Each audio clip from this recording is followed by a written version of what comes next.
So basically, you hear a lot about the one-liner. Are you able to see my? Do you guys see like the PDF, right?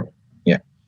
So the whole purpose of the one-liner, like in medicine, is basically to give a glimpse about what's going on with the patient. So once you get assigned to a patient, whether you got assigned out over a weekend while you're starting a new rotation, or your senior give you like, hey, this patient is yours, and you will be admitting the patient. The first thing you need to do is basically spend like 15 minutes, 10, 20 minutes on the chart and to try to build a good one-liner so you can have an idea about what's going on. And then that will make your life easier afterwards. What are you going to use the one-liner? You're going to use it in the HMP, you're going to use it in the sign-out, you're going to use it like in the progress notes, and even like your senior probably will use it in the discharge summary. So it's something like will carry on throughout the discharge, throughout the stay of the patient. So these are the diseases that you actually need to dig a little bit more when the patient has these problems. So when you have a patient with a CHF, you actually need to look a little bit more deeper into that. Figure out what is the EF, is it ischemic or not, the last TTE, what's his dry weight.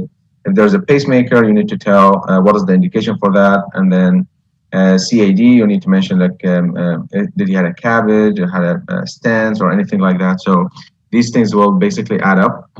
Then AFib, for example, I'm gonna just mention all these little things. I put in the list all the diseases that will need extra details.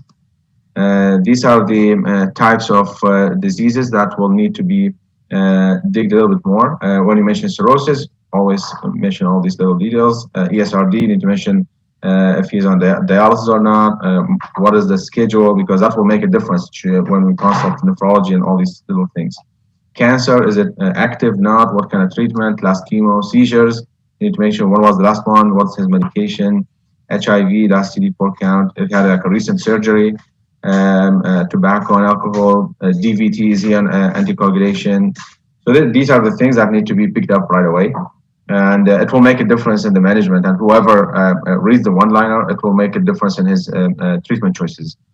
Any questions about this one? You guys are like comfortable with this one? This will take you, when you admit the patient, initially I'll let you know like where to look for these kind of details. It will cost you some time at the beginning, but it will make your life easier down the road, and it will make the whole assessment and the whole presentation and everything will be much more make much more sense for the attending as well.